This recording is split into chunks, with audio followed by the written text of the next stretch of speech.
Phil Lord and Christopher Miller produced this latest animated film now available to watch on Netflix called Mitchells versus the Machines.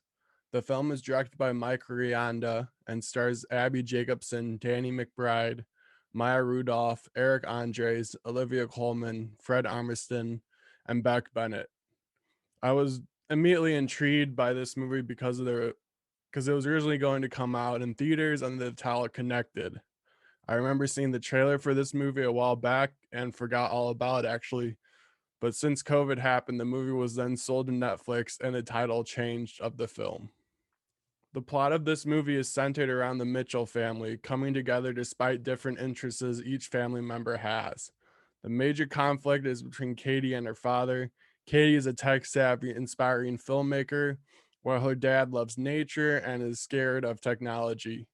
PALS Labs released an updated virtual assistant that becomes sentient with the goal of banishing all humans.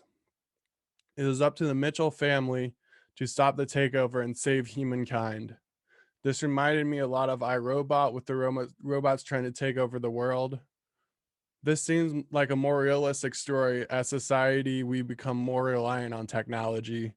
The movie never says that we should not use technology, but just be aware of the potential fallout. The movie has an old school versus new school debate with the resolution that both should be integrated together and that we shouldn't just banish technology because we're afraid of it, or we shouldn't not use technology because we don't understand it. The animation in this film is very similar to Into the Spider-Verse, mixed with a Cartoon Network produced show. The movie had a lot of comic book feel to it.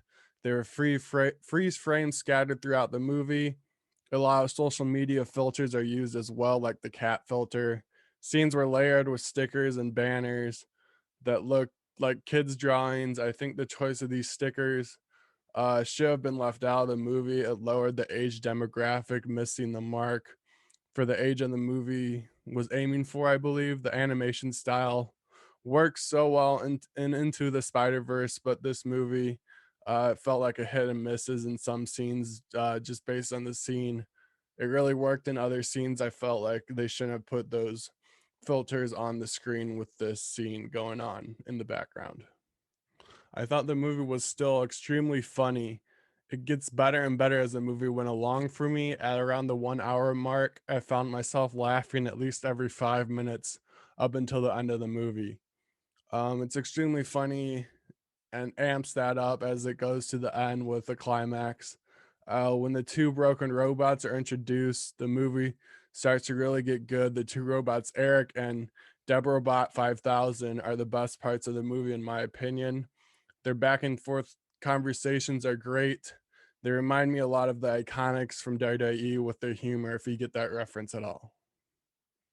Another great character that gets better as the movie goes along is the family dog Manchi. The dog is so stupid, but a great comic relief with funny visual comedy elements. The dog is like a Disney animal in some ways within the animated movies that they produce. Manchi reminds me of Hee Hee from Moana, except the stupid mirror is taken to 11. The dog's eyes are even cross eyed, upping the stupidity. The running joke of the dad getting licked in the mouth and face by the dog is funny, but also a nightmare for me because I hate dog kisses, and I really related to this joke and love that the movie kept bringing it back throughout the scenes in the movie.